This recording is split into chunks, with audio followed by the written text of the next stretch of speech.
Pride and Prejudice. Chapter 1. It is a truth universally acknowledged that a single man in possession of a good fortune must be in want of a wife. However little known the feelings or views of such a man may be on his first entering a neighbourhood, this truth is so well fixed in the minds of the surrounding families that he is considered as the rightful property of some one or other of their daughters.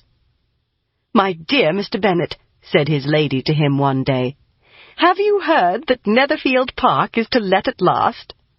Mr. Bennet replied that he had not. "But it is," returned she, "for Mrs. Long has just been here, and she told me all about it." Mr. Bennet made no answer. "Do not you want to know who has taken it?" cried his wife impatiently. "You want to tell me, and I have no objection to hearing it." This was invitation enough. "Why, my dear, you must know.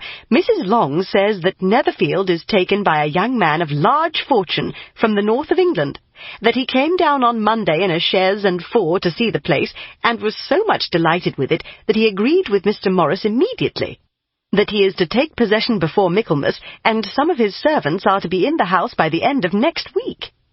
"What is his name?" "Bingley." "Is he married or single?" "Oh, single, my dear, to be sure. A single man of large fortune, 4,000 or 5,000 a year. What a fine thing for our girls." "How so? How can it affect them?" "My dear Mr. Bennet," replied his wife, "how can you be so tiresome? You must know that I am thinking of his marrying one of them." "Is that his design in settling here?" "Design? Nonsense! How can you talk so? But it is very likely that he may fall in love with one of them, and therefore you must visit him as soon as he comes." "I see no occasion for that. You and the girls may go, or you may send them by themselves, which perhaps will be still better, for as you are as handsome as any of them, Mr. Bingley might like you the best of the party." "My dear, you flatter me. I certainly have had my share of beauty, but I do not pretend to be anything extraordinary now. When a woman has 5 grown-up daughters, she ought to give over thinking of her own beauty.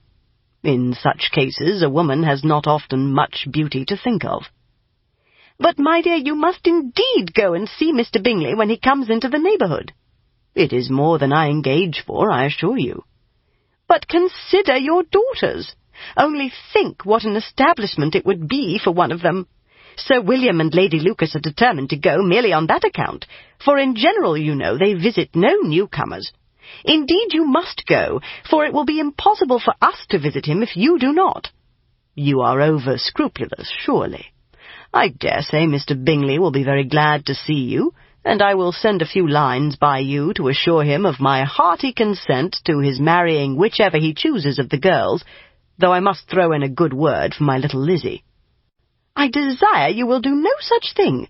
Lizzie is not a bit better than the others, and I am sure she is not half so handsome as Jane, nor half so good-humoured as Lydia, but you are always giving her the preference." "They have none of them much to recommend them," replied he. "They are all silly and ignorant like other girls, but Lizzie has something more of quickness than her sisters." "Mr. Bennet, how can you abuse your own children in such a way? You take delight in vexing me. You have no compassion on my poor nerves." "You mistake me, my dear.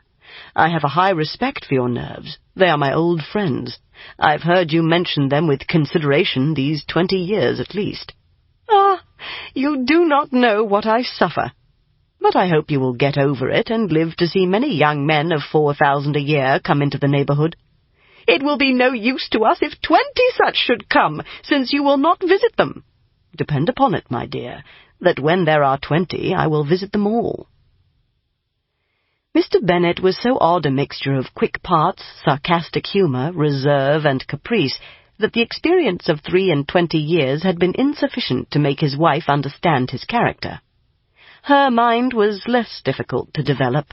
She was a woman of mean understanding, little information, and uncertain temper. When she was discontented, she fancied herself nervous.